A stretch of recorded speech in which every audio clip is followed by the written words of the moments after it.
The Russian military is trying to reach Kupiansk through underground pipes. This is reported by analysts at Deep State. The entrances to the pipes are in the area of Liman the First. To move around, the Russian military use specially designed laydowns on wheels and electronic scooters where the height allows. According to analysts, it takes about 4 days to reach the vicinity of Kupiansk. Special places for rest and provisions are made along the route, so organized groups of the enemy, without serious losses, get to Radkovka and then move south into the forest, which they control. After that, they spread out in Kupiansk and reach the railroad. The Deep State believes that Kupiansk itself already has positions for pilots to take off. Problems are also created by the lack of forced evacuation of local residents, who are now in the same houses with the enemy, because of which many places cannot be hit. In addition, the locals share food with them, Deep State analysts wrote. Now a video has appeared online as if the same pipes are being used to pass to Pokrovsk, but it was actually filmed near Kupiansk, military analysts assure. Russian troops first used an underground pipe to get behind Ukrainian positions in Avdiivka in January 2024. The second time the Russian army used the same tactic in March 2025, they tried to approach Sudzha in the Kursk region through a gas pipeline pipe.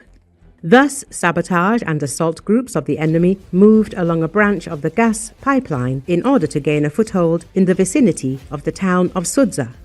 The enemy forces were timely detected by the air reconnaissance units of the DSHV, the communications department of the Command of the Airborne Assault Troops of the Ukraine said. Recall, at present Kupiansk and its entire community remains under the control of the Ukrainian armed forces, despite Russian attempts at information provocations. Kupiansk is Ukraine. Kupiansk remains an unconquered and unbreakable Ukrainian city. It is under the control of the armed forces of Ukraine, and not just Kupiansk, but the entire Kupiansk community. Andriy Besedin, head of the Kupiansk City Military Administration, stated. According to the head of the Kupiansk City Military Administration, all these reports currently remain mere rumors. They are mostly Russian propaganda, spread through information inserts, such as videos by certain individuals trying to display a Russian flag in the city center. But these individuals are being eliminated. It is still unclear whether they were Russian soldiers who managed to enter the city or civilians who remained there, the so-called waiters, because unfortunately there are such cases as well. The fact remains, whether a Russian soldier or a waiter, all will be eliminated for such actions or held accountable according to current legislation, Besedin emphasized.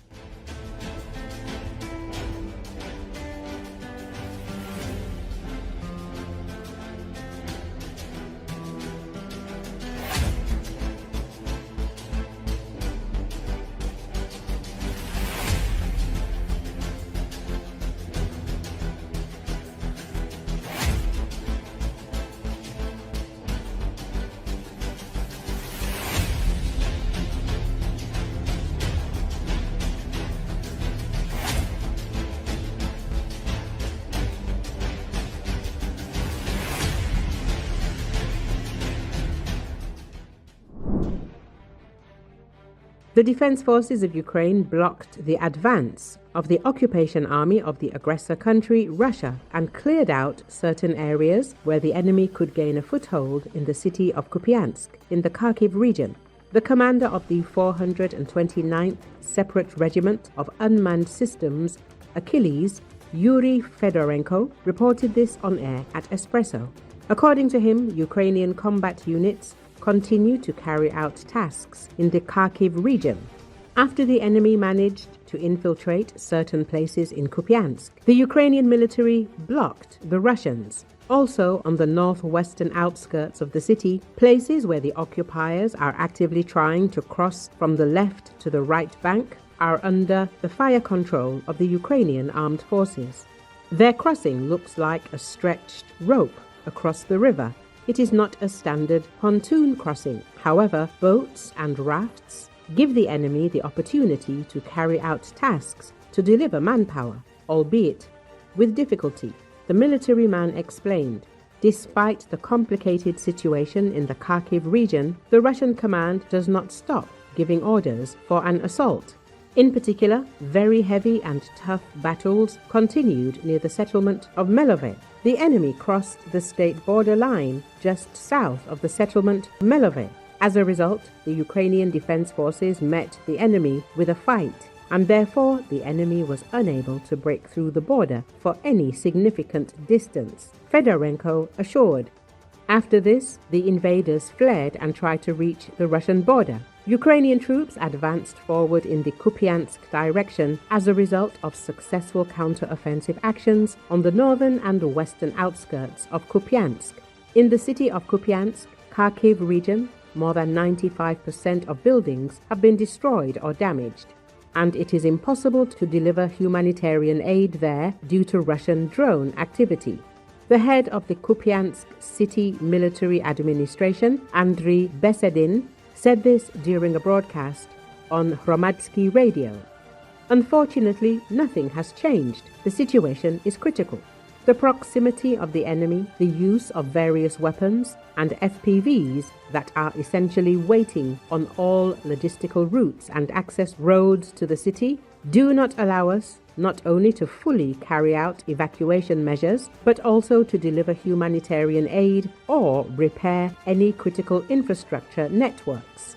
Guided aerial bombs which destroy the city every day.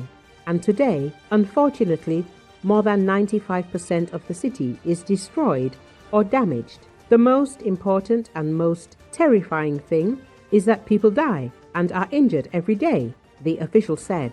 According to him, the enemy dropped 4 guided aerial bombs, CAB, on Kupiansk over the past day, and in total, more than 1,100 strikes have already been carried out on the settlements of the Kupiansk community in September alone, including 36 guided aerial bombs, 2 of which weighed 1.5 tons. The only thing that can save lives is evacuation, Besedin stressed.